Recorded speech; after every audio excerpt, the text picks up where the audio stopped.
रसिक अनन्य श्री हरिराम व्यास जी इस अत्यंत मधुर भाव में कह रहे हैं कि दुविधा, दुविधा अर्थात द्वंद्व, द्वंद्व अर्थात संसार। विगत हमने चर्चा की कि संसार किसी स्थान का नाम नहीं है, अपितु संसार एक स्थिति का नाम है, एक दशा का नाम संसार है।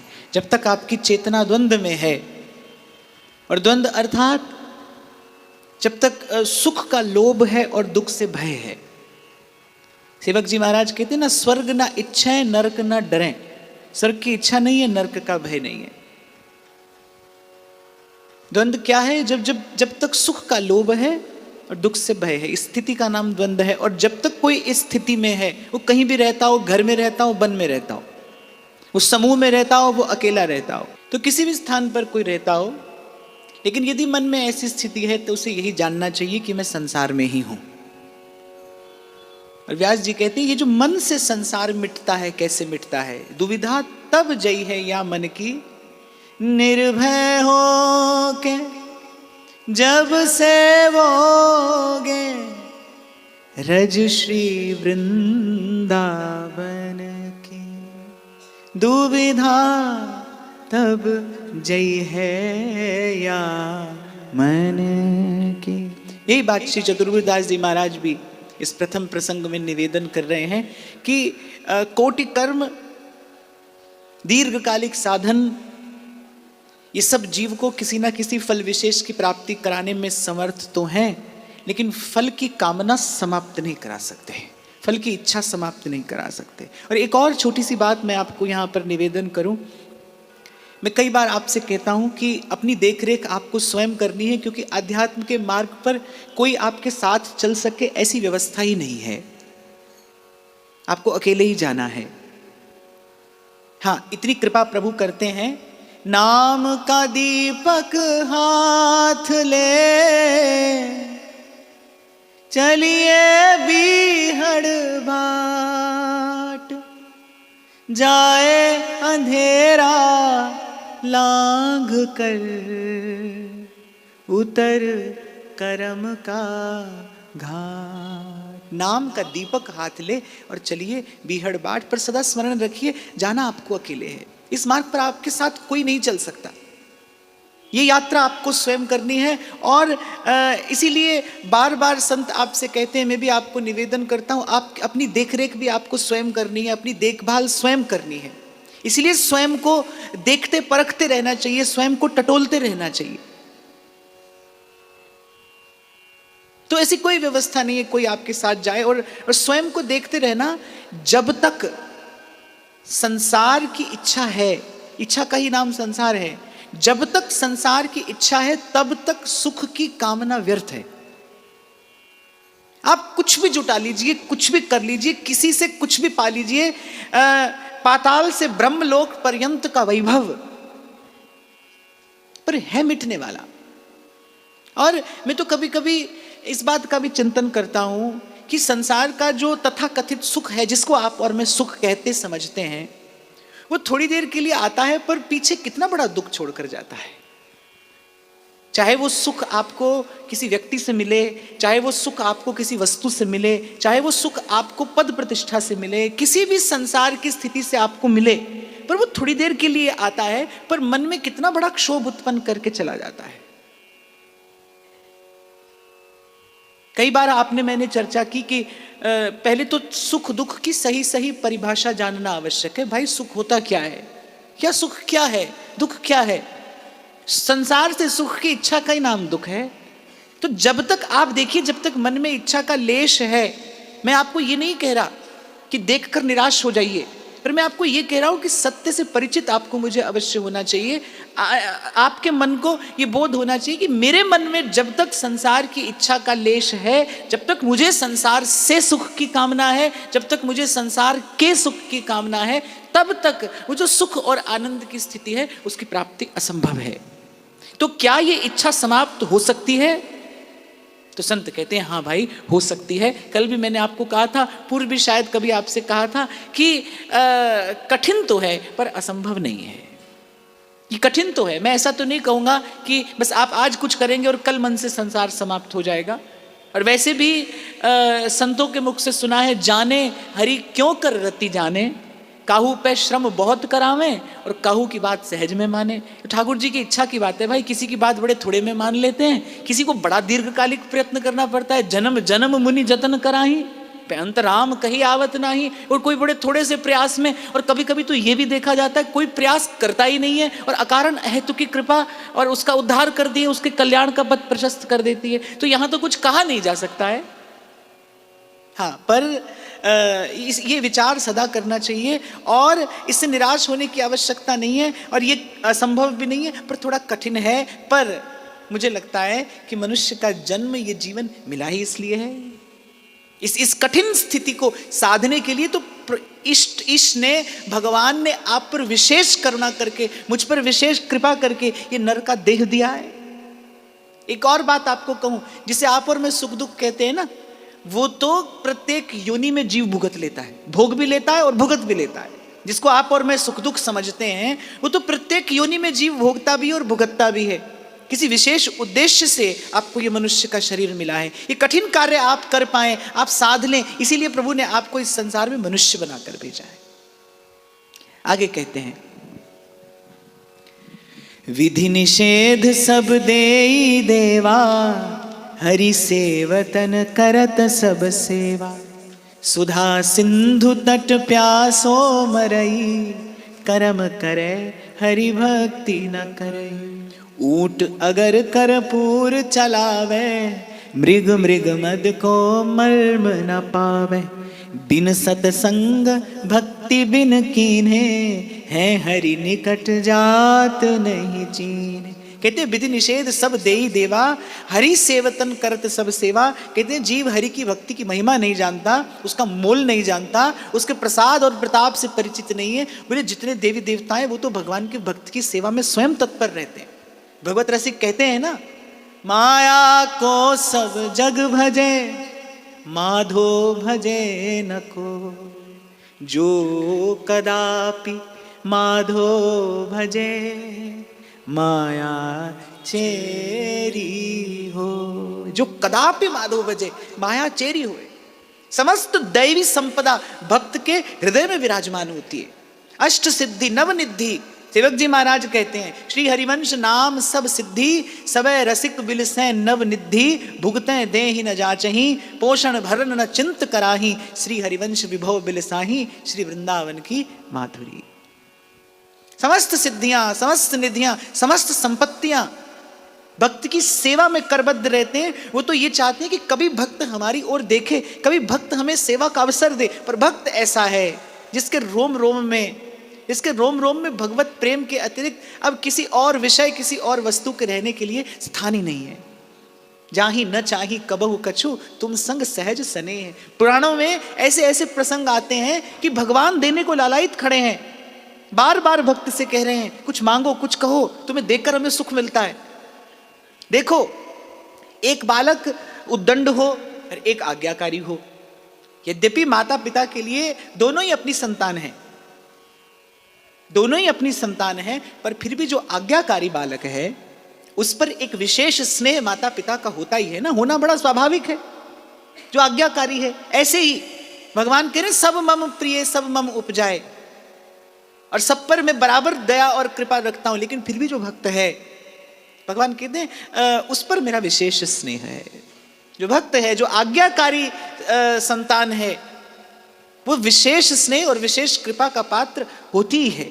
तो जो भगवान का भक्त है, समस्त भागवती शक्तियां, समस्त दैवी संपदा, समस्त भगवत विभू उसकी सेवा में प्रस्तुत रहता है। पर श्री चतुर्भुज दास जी महाराज कहते हैं कि बिना सत्संग के जीव ये मर्म जान नहीं पाता, समझ नहीं पाता। कहते सुधा सिंधु तट प्यासो मरई, कर्म करे हरि भक्ति ना करे।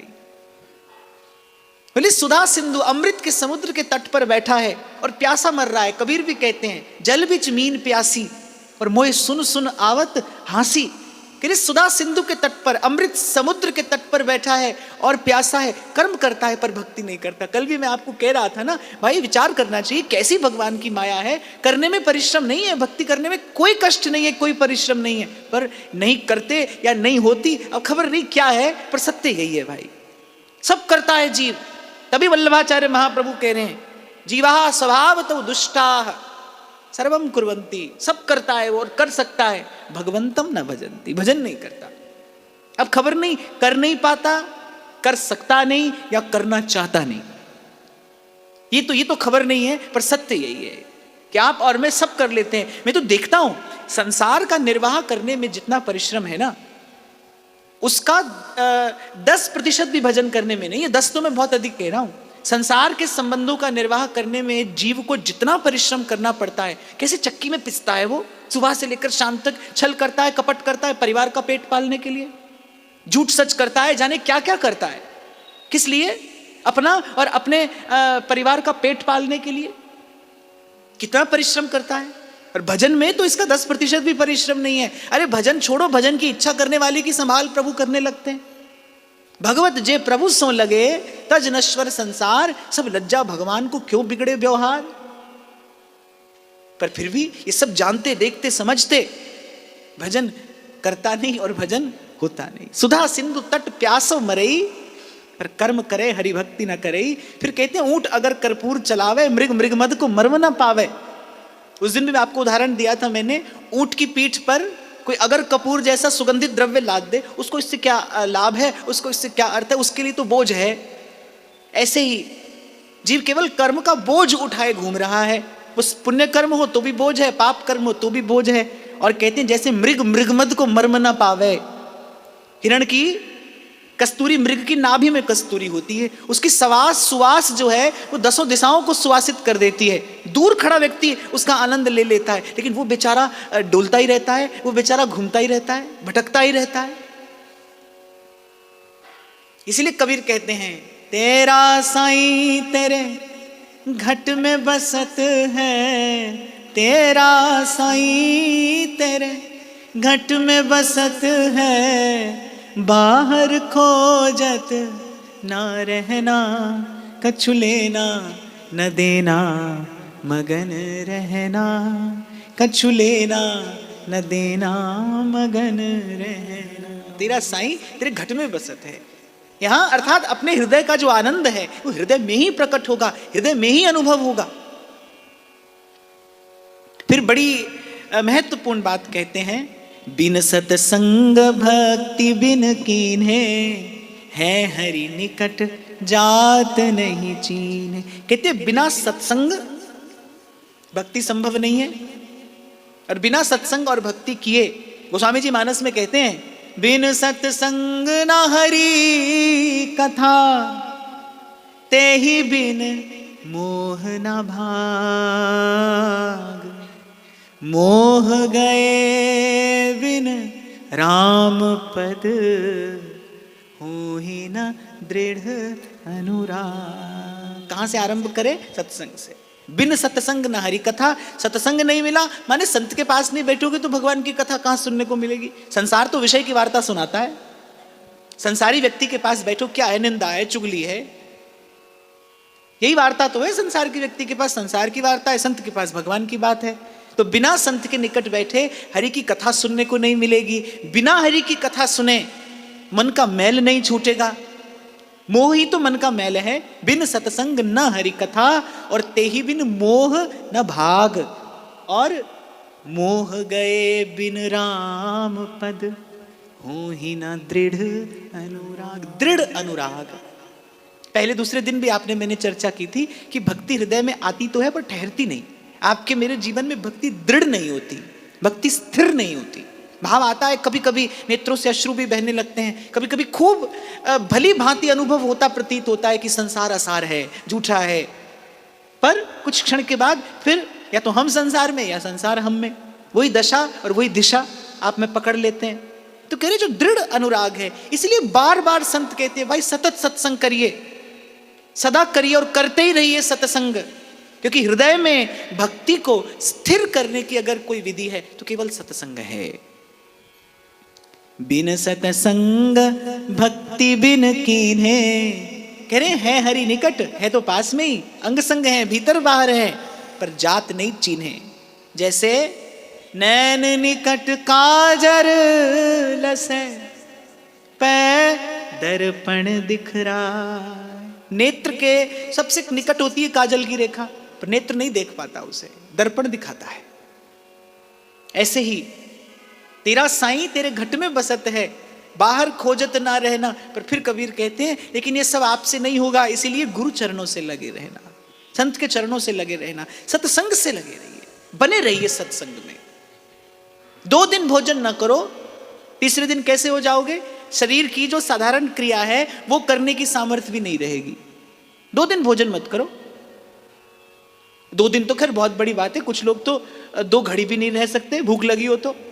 2 दिन तो बहुत बड़ी बात है, मन बुद्धि काम करना बंद कर देते हैं भोजन ना मिले तो। ऐसे ही सत्संग जो है, वो जो भजन भाव है, जो आपका साधक देह है, वो जो गुरु दीक्षा के समय आपके भीतर जन्मा है, वो जो आपका भाव देह है, उसका जो आहार है वो सत्संग है, उसका आहार सत्संग है।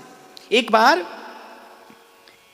तानसेन से किसी ने पूछा, बोले आप भी नित्य अभ्यास करते हैं? तानसेन सिद्ध हो चुके थे गान कला में, जो राग गाते थे उसका रंग प्रकृति प्रकट कर देती थी। तो सिद्धावस्था में पहुंचने के बाद तानसेन से किसी ने पूछा, क्या आप अब भी नित्य अभ्यास करते हैं? तानसेन ने हंसकर कहा कि मैं 1 दिन अभ्यास ना करूं तो मुझे खबर पड़ जाती है, 2 दिन अभ्यास ना करूं तो बादशाह सलामत को खबर पड़ जाती है, और 3 दिन अभ्यास ना करूं तो सबको खबर पड़ जाती है। सिद्धावस्था में पहुंचने के बाद भी वो जो अभ्यास है वो बना रहे। और मैं एक और बात आपको यहां पे कहूं, आपको लगे ना कि आप भजन भावना में रम गए और सत्संग की अब आपको आवश्यकता नहीं है, उसी समय सावधान हो जाना, आप गलत मार्ग पर हैं। क्योंकि भजन भाव में रमने के बाद तो सत्संग प्राणों से भी प्यारा हो जाता है। प्रभु से मिलने के बाद ही कबीर कह रहे हैं, राम बुलावा भेजया दिया कबीरा रो, जो सुख है सत्संग में सो बैकुंठ न हो। गोस्वामी जी कहते हैं, तात स्वर्ग अपवर्ग सुख धरिए तुला इक अंग, तूल न ताही सकल मिली, जो सुख लव सत्संग। श्रीमद् भागवत कहती है, तुलयाम लवे ना पिना स्वर्गम ना पुनर्भवन, भगवत संगी संगस्य मर्त्यानाम किमुताशिष। और आपके मेरे आचार्य ने तो कुंजी ही एक बताई है, यह जिय जान श्याम श्यामा पद कमल संगी सिर नायो। सेवक जी महाराज तो एक बार नहीं अनेक बार कहते हैं, राधा वल्लभ भजत भज भली भली सब हुए। तो बिन सतसंग न हरि कथा, तेहि बिन मोह न भाग, और मोह गए बिन राम पद हुई न दृढ़ अनुराग। और मैं दोबारा दोहराता हूं कि कभी आपको लगे कि अब तो भजन में रम गए, अब सत्संग की आवश्यकता नहीं है, तो जान लेना ये मार्ग ठीक नहीं है।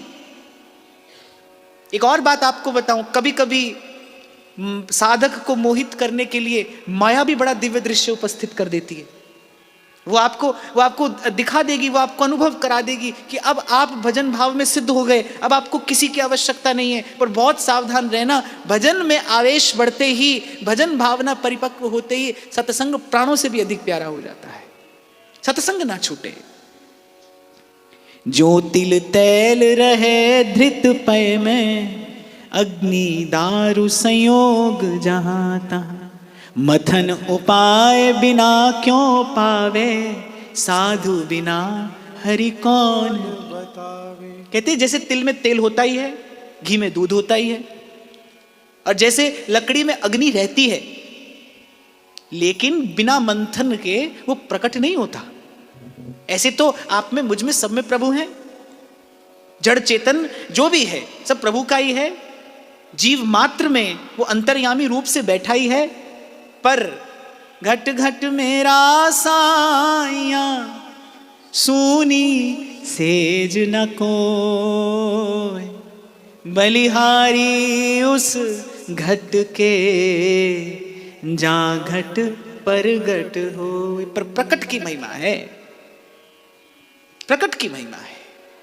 और कहते हैं कि बिना मंथन उपाय के, जैसे दूध में से घृत प्रकट नहीं होता, बिना एक प्रक्रिया के तिल से तेल प्रकट नहीं होता, बिना किसी उपाय के लकड़ी में जो सुषुप्त अग्नि है वो प्रकट नहीं होती, ऐसे ही बिना सत्संग के हृदय में बैठा अंतर्यामी प्रकट नहीं होता। साधु बिना हरि कौन बताए।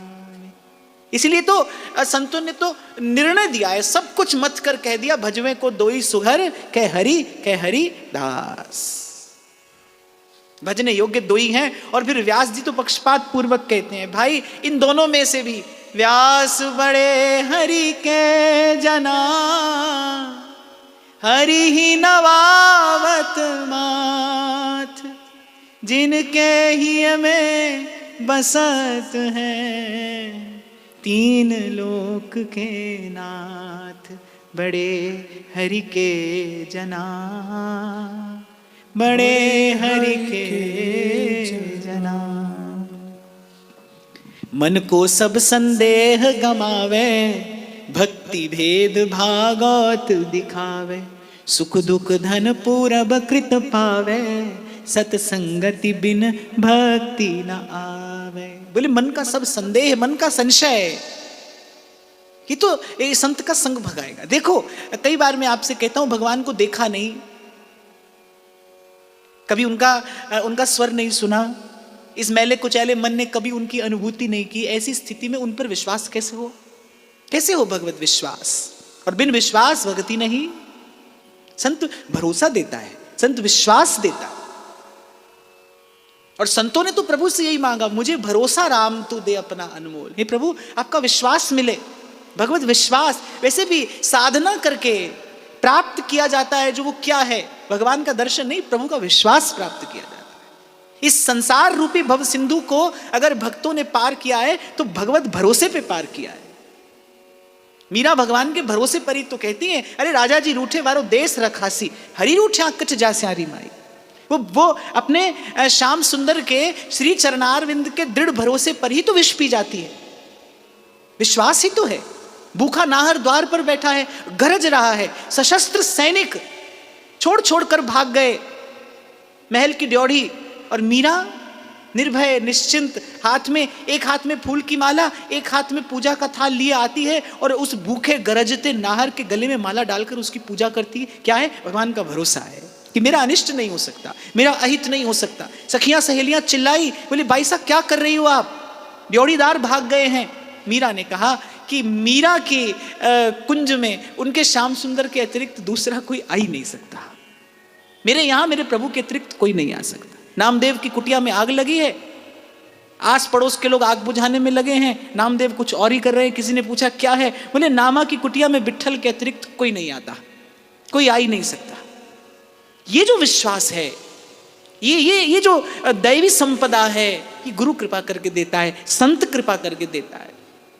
कहत कबीर सुनो भाई साधो, मन का संशय भागा, हरि रंग लागा री माई, नाम रंग लागा, नाम रंग लागा माई, राम रंग लागा। तो साधु है, सत्संग है, मन को सब संदेह गमावे। आप देखो व्यास जी ने कौन सी पोथी पुराण होगा जो नहीं पढ़ा होगा, सब पढ़ लिया, लेकिन मन का प्रश्न कहां गया? वो जो मन के सारे प्रश्न थे वो समाप्त कब हुए? जब श्री महाप्रभु जी की चरण शरण में आए। इसीलिए कहते हैं सच्चे संत की शरण में बैठ मिले विश्राम। मैं अभी कल भी शायद कुछ दीक्षा निवेदन पत्र पढ़ रहा था। जब आते हैं मेरे पास तो जब मैं पढ़ता हूं तो बहुत लोग अपने मन का एक भाव निवेदन करते हैं। बोले बस कथा सुनी, सत्संग में आकर बैठे और बस कथा सुनते सुनते लगा कि जैसे मन को एक ठौर मिल गई, मन को एक विश्राम मिल गया, अब कुछ और पूछना नहीं है, अब कुछ और जानना नहीं है। ये सत्संग की कृपा है। और ये तो मुझे लगभग प्रत्येक व्यक्ति ने कहा होगा कि कभी कोई प्रश्न होता भी है तो बिना ही पूछे सत्संग में उसका उत्तर मिल जाता है। ये सत्संग की महिमा है, ये व्यासपीठ की महिमा है। इसीलिए मैं आपको कहता हूं भीतर बाहर का कोई भी अभाव हो, सत्संग पूरा कर देता है उसे। ये कल्पतरु है, ये प्रत्येक शुभ संकल्प को पूर्ण करने वाला कल्पतरु है। सुख दुख धन पूरब कृत पावे, सतसंगति बिन भक्ति न आवे। कहने भाई सुख दुख तो जीव अपने पूर्वकृत कर्मों के प्रारब्ध से परिणाम से पा लेता है, पर बिना सत्संगति के हरि की भक्ति नहीं पाई जाती। इसलिए बार बार वर मांगी हूँ, हरषि देहूँ श्री रंग। अदसोज अनुपायनी भक्ति सदा सतसंग। भक्ति सदा सतसंग। कल भी मैंने आपको कहा था, बार बार मांगिए प्रभु से कि प्रभु आपकी कृपा दृष्टि हो मुझ पर, आप कृपा भरी चितवन से मेरी ओर निहारिए, क्योंकि हमारी हरि तुम ही सो सुधरेगी। बहुत जन्म हम जन्म बिगारे, अब हूँ बिगर पड़ेगी। नागरिया की सुधरेगी जब अखियां इतनी ढरेंगी।